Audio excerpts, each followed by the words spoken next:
Voilà, madame. Nous avons objectivé que vous aviez une fracture de jambe au niveau du tibia. Il est donc nécessaire que nous procédions à la mise en place d'une attelle de jambe.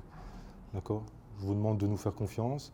Pendant la pause, nous allons devoir pratiquer un réalignement de votre jambe. Ça va être un petit peu douloureux, mais malheureusement nécessaire. D'accord.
Laurent, je vais retirer la chaussure.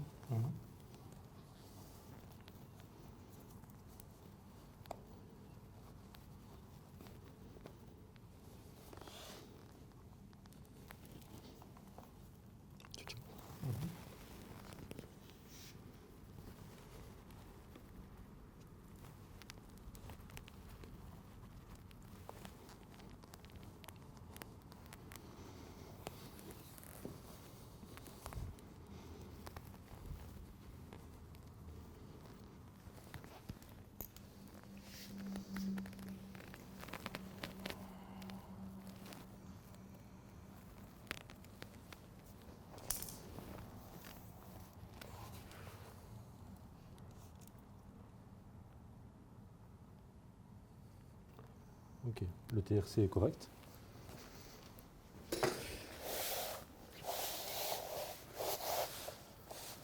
Voilà, madame. Mon collègue va procéder au réalignement de votre jambe. Ça va être un petit peu douloureux, un court laps de temps.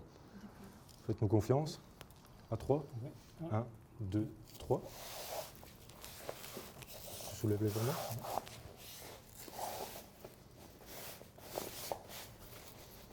Attends.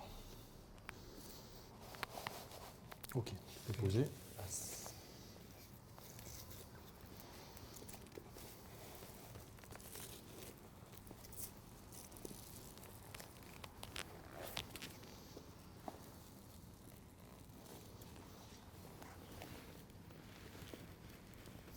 Ok.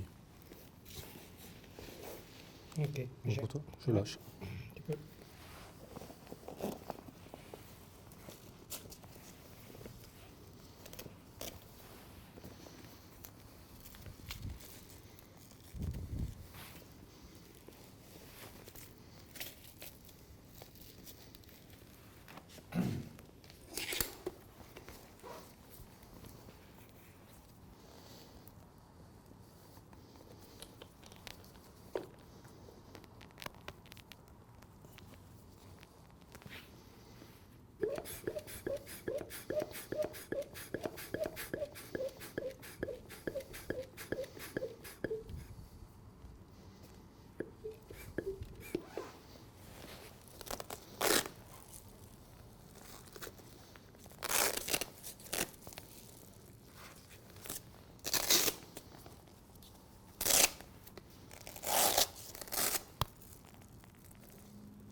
Ok, le TRC est correct. Tu peux lâcher Laurent. Nous avons expliqué au préalable à la victime que nous allions devoir lui poser une attelle de jambe. La première étape dans cette pose d'attelle est le maintien, l'immobilisation du membre. Comme vous voyez, mon collègue a disposé une main sous le creux poplité et une main au niveau du tendon. C'est un maintien.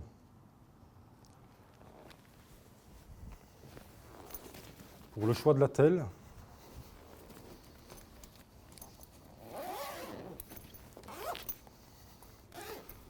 comme vous le savez, le sac comporte une pompe à dépression,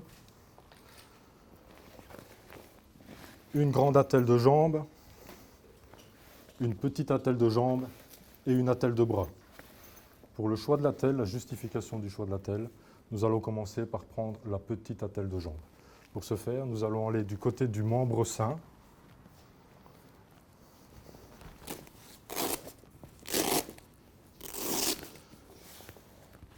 Et nous assurer que le choix de l'attelle est correct. Pour ce faire, nous allons localiser la rotule au niveau du genou, la rotule de la victime, placer un travers de main au-dessus de la rotule, venir positionner l'attelle, le bord supérieur de l'attelle, dans le prolongement de mon petit doigt.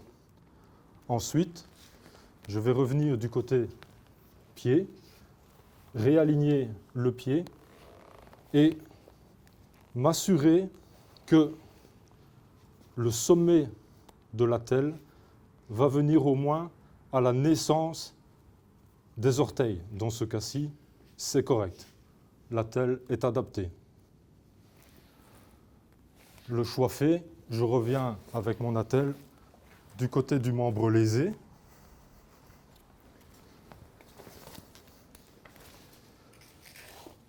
Et au même titre qu'un matelas à dépression, je vais répartir uniformément les billes. Je m'assure par la suite que la valve est bien fermée. Dans ce cas-ci, c'est une valve semi-automatique. Je laisse mon attelle de côté et je vais venir maintenant procéder au retrait de la chaussure et de la chaussette de la victime.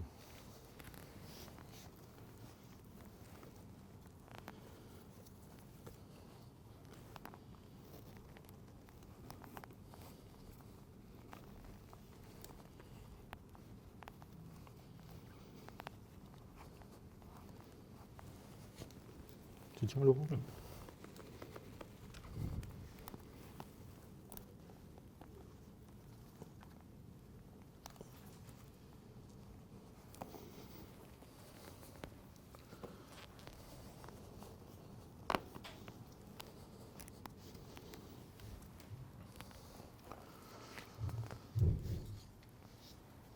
Je dois ensuite pouvoir analyser la fracture au niveau du tibia ou du péroné.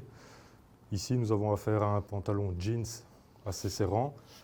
Je peux, pour ce faire, utiliser un ciseau esculape de façon à découper le pantalon, au moins jusqu'au genou, de façon à pouvoir écarter ce dernier afin de visualiser correctement le type de fracture auquel nous avons affaire.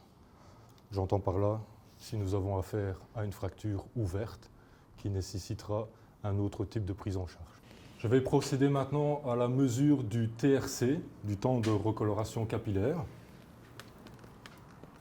J'effectue cette mesure au niveau du gros orteil.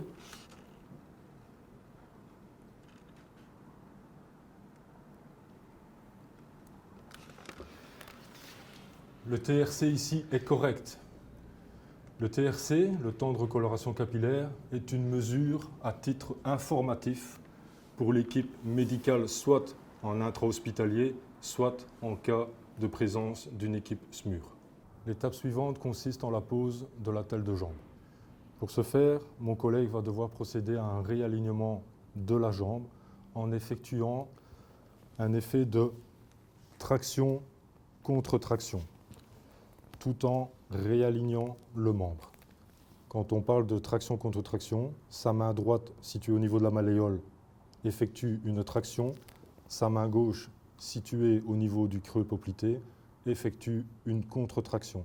Ce qui fait qu'au final, on a un effet de force opposé, traction contre traction.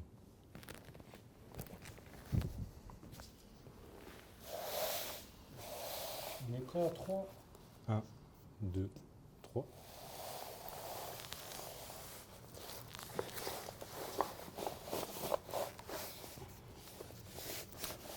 Je m'assure du bon centrage de l'attelle et je repositionne celle-ci par rapport à la prise de mesure de la rotule. Une main, un travers de main au-dessus de la rotule. Je viens aligner le bord supérieur de l'attelle avec mon petit doigt.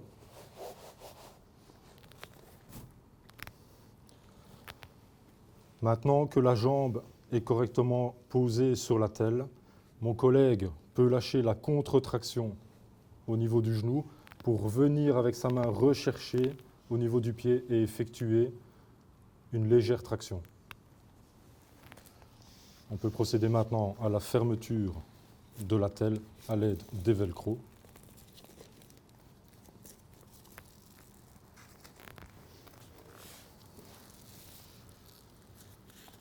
Vous constaterez que mon collègue a une de ses mains à l'intérieur de l'attelle. Je vais devoir effectuer une manœuvre de reprise de traction à l'extérieur de l'attelle de façon à ce qu'il puisse dégager sa main et revenir la repositionner à l'extérieur de l'attelle au même endroit et effectuer à nouveau une légère traction. OK. Ok. Je lâche. Je peux maintenant finaliser la pose de l'attelle avec les velcro restants en finalisant au niveau du pied avec une botte.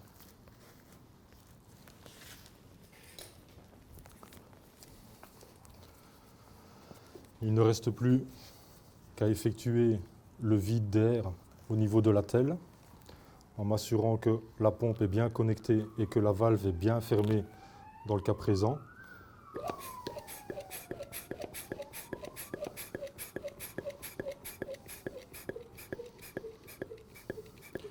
Une petite astuce visuelle pour vous indiquer si la dépression de l'attelle est correctement effectuée.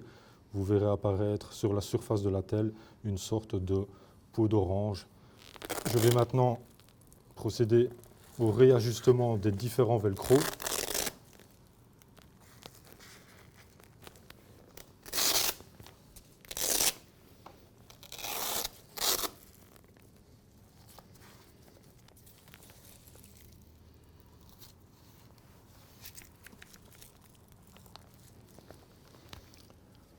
Et finaliser enfin la dépression à l'aide de quelques coups de pompe.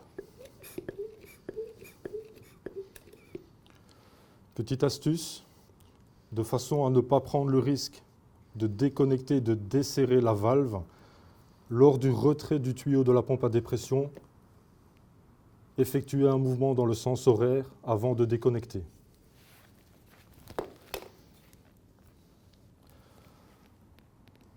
Tu peux lâcher. J'effectue enfin un deuxième et dernier TRC au niveau du gros orteil.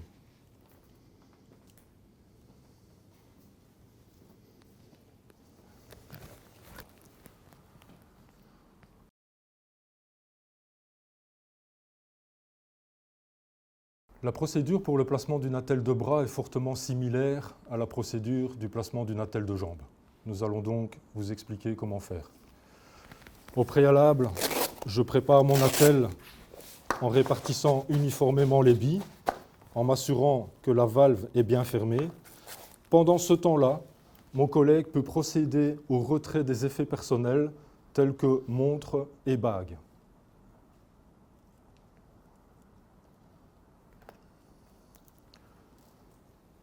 Ceci fait, nous allons nous assurer d'effectuer une mesure de TRC.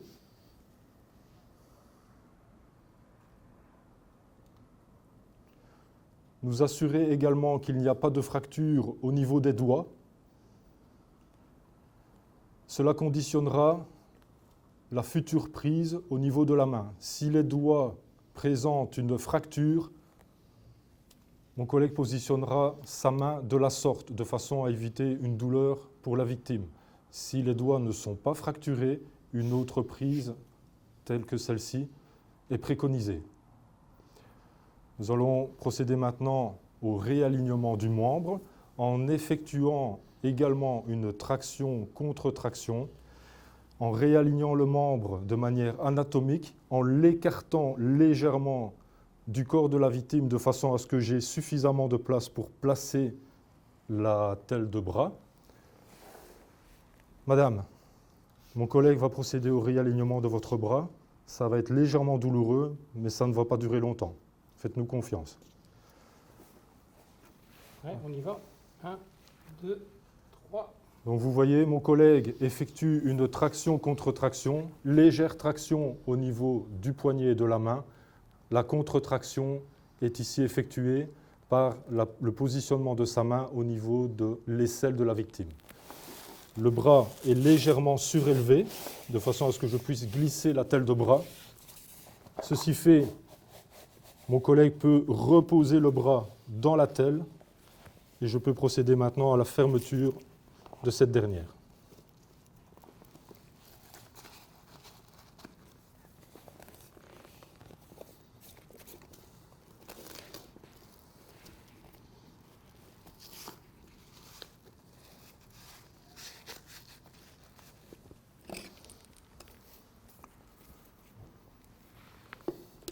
Avant de connecter la pompe à la telle, je m'assure que la valve est bien fermée. Je connecte fermement la pompe à la telle et je commence la dépression, c'est-à-dire le vide d'air au niveau de la telle.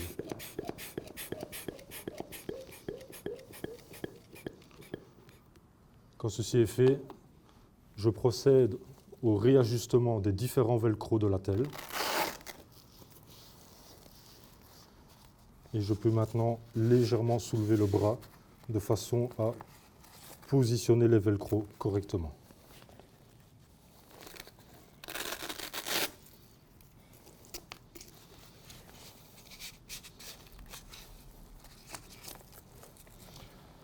Je termine enfin la dépression de la telle par quelques coups de pompe. Et je m'assure de déconnecter la pompe dans un petit mouvement horaire, tout en tirant, de façon à ne pas prendre le risque d'ouvrir la valve. Mon collègue peut maintenant lâcher au niveau du bras et nous allons terminer par un deuxième et dernier TRC.